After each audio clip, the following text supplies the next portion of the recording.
Rise and fall की viewership 20% कम थी, फिर भी ब्रांड वैल्यू उसकी दुगनी हो गई। कैसे बिग बॉस बस ड्रामा और अश्लील ने बना दिया डिजिटल साम्राज्य, जानना चाहेंगे कैसे इस सब्जेक्ट की कॉन्सेप्ट जिसमें है रणनीति, लीडरशिप और भी बहुत कुछ, कैसे अश्लील ने जवाब दिया और कैसे बिग बॉस की महारत को तोड़ दिया गया। इसकी सक्सेस पैटर्न को अगर आप देखते हो तो भागवत गीता के वर्स नंबर 2.41 से बिजनेस एंड लीडरशिप लर्निंग से लिया गया है, from the book Kurukshetra to boardroom. क्या ये इनके स्ट्रेटेजिक प्लानिंग थी?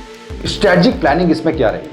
सोचिए, सिर्फ 10 टास्क पर फोकस करके एक शो ने कस्टमर इंगेजमेंट को 45% तक बढ़ा दिया। ये कोई आम खेल नहीं था और यह थी अश्लील ग्रोवर की स्ट्रेटेजिक एक्यूरेसी। भगवान श्री कृष्ण का श्लोक ये कहता है कि जिसकी बुद्धि एक दिशा में स्थिर है वही असली विजेता है, और अश्लील ने शायद इसी मंत्र को मैदान में उतार दिया। हर कदम सोचा समझा, हर क्लिप, हर टास्क उस एक दिशा वाले प्लान का हिस्सा बना। परिणाम क्या हुआ? पहले ही सीजन में 72% सोशल मीडिया रिएक्शन पॉजिटिव आए, सिर्फ 28% लोग नेगेटिव थे। फर्स्ट सीजन में बिग बॉस जहां एवरेज एंगेजमेंट 35% थी, वहां 60% से ज्यादा टास्क कंट्रोवर्सीज में फंस गए। वहीं राइज एंड फॉल के व्यूअरशिप 20% कम थे, फिर भी ब्रांड वैल्यू और लॉन्ग टर्म इफेक्ट्स डबल रहे थे। पहले ही 8 एपिसोड में कंटेस्टेंट की गलतियां 40% तक कम हुई, जबकि बिग बॉस में निर्णय की ही गलतियां 65 से 70% तक बढ़ चुकी थी। मतलब साफ था कि नजर हटी और दुर्घटना घटी। अब सवाल आपसे है कि क्या आपका बिजनेस भी बिग बॉस की तरह सिर्फ ड्रामा और पब्लिसिटी में उलझा है, या फिर आप अश्लील की तरह कम बोलकर ठोस कदमों से ब्रांड को चुपचाप दोगुना करने का हुनर रखते हो? क्योंकि सच यही है, clear goals plus focus strategy is equal to long term success. तुरंत पॉपुलैरिटी तो बस एक रात का जश्न, पर असली जीत वही है जो सालों तक ब्रांड वैल्यू बनाए रखती है। लेकिन इनकी लीडरशिप इतनी हाई कैसे हो गई? क्या हुआ? चलिए देखते हैं लीडरशिप फोकस क्या रहा। लेट्स अज्यूम कि पूरी टीम अलग अलग राहों पर दौड़ रही है, कैमरों की चमक, सोशल मीडिया का बवंडर हर ओर शोर, और फिर भी आपको हर क्षण सब कुछ संतुलित बैलेंस में रखना है। और यही है असली लीडरशिप। फोकस सिर्फ गोल पर होना चाहिए, बाकी दुनिया तेल लेने गई। याद है ना महाभारत में अर्जुन को क्या दिखाई देता था? भगवान श्री कृष्ण का उपदेश ये बोलता है कि एकाग्र चित्त वाला ही निर्णायक शक्ति का स्वामी बनता है।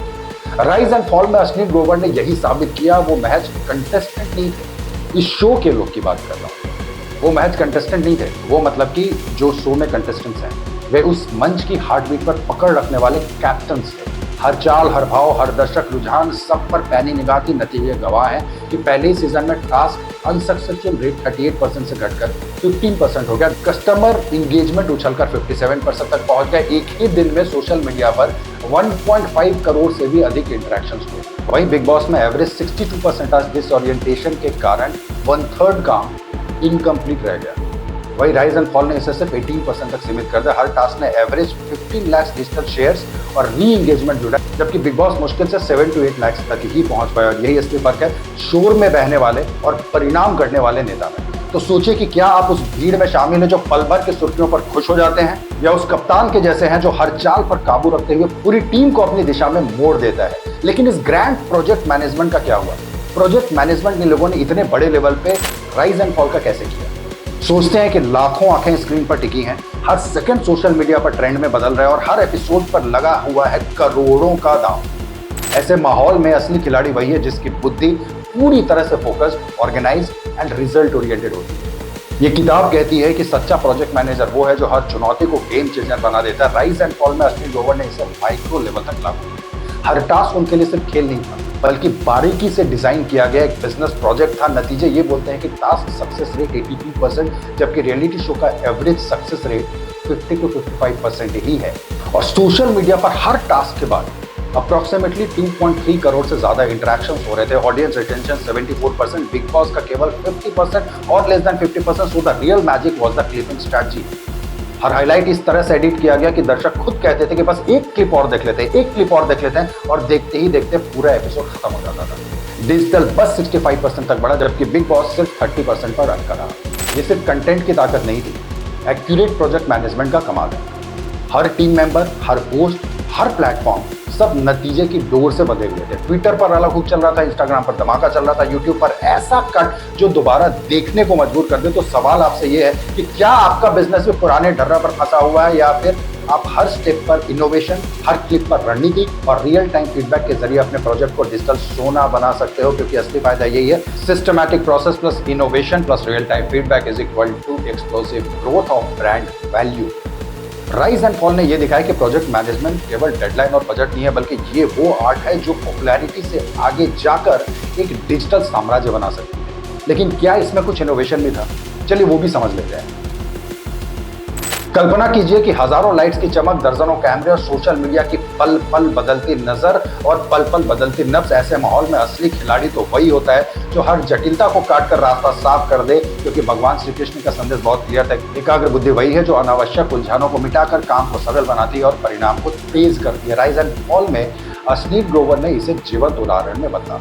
उनका खेल सिर्फ मनोरंजन नहीं बल्कि तेज दिमाग और एक्यूरेट मैनेजमेंट का एक मास्टर क्लास रहा। हर टास्क इस तरीके से डिजाइन किया गया कि निर्णय बिजली की गति से और कंटेस्टेंट के लिए रास्ता बिल्कुल साफ। नतीजे ये बोलते हैं कि टाइम टू कंप्लीशन 50% कम था, जबकि बिग बॉस में छोटी छोटी पेचीदगियां भी लंबा लंबा काम की देती हैं। राइज एंड फॉल की डिसीजन एक्यूरेसी 87% करेक्ट रही, जबकि बिग बॉस की हार्डली 60% ही करेक्ट हो पाती। हर एपिसोड में राइज एंड फॉल में 3 करोड़ से ज्यादा एंगेजमेंट हो रहे थे, जबकि बिग बॉस में ये 1.5 करोड़ तक ही रहा।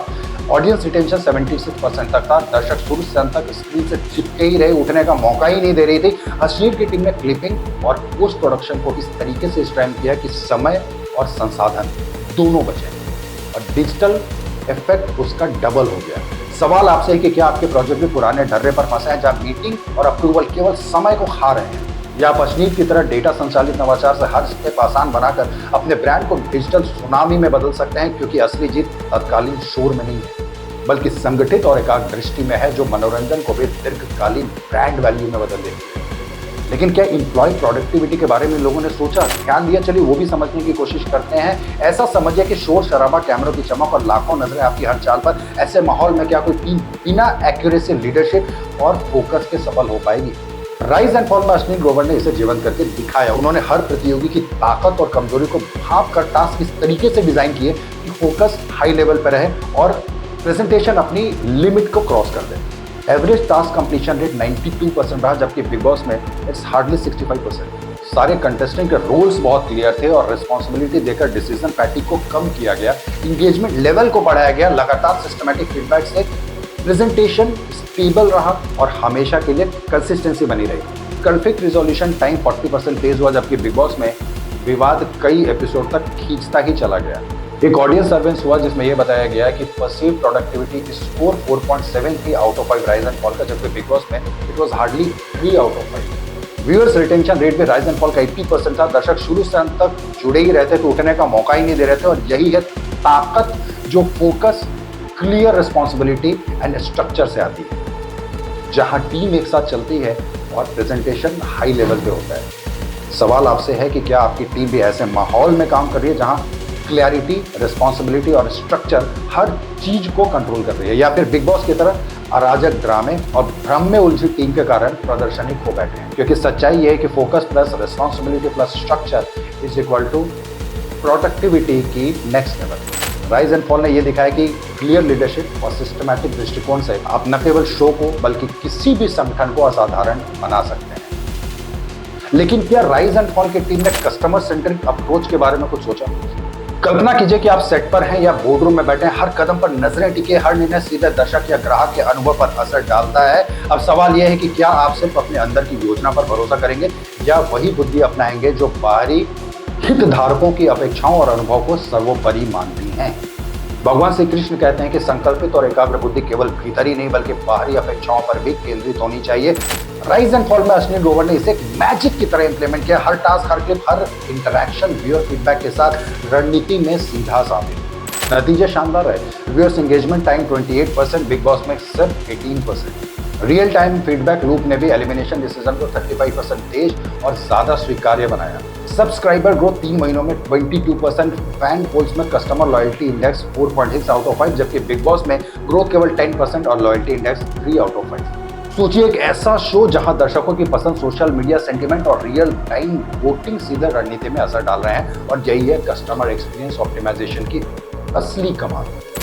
खेल पूरा हुआ, कहानी खत्म हुई। देखते हैं rise and fall long term में कैसा करती है। अगर आप business management and leadership learning सीखना चाहते हैं verse by verse from the great Bhagavad Gita, हमारे चैनल को लाइक एंड सब्सक्राइब जरूर कीजिए। वीडियो आपको कैसा लगा कमेंट करके हमें जरूर बताएं। Thank you very much.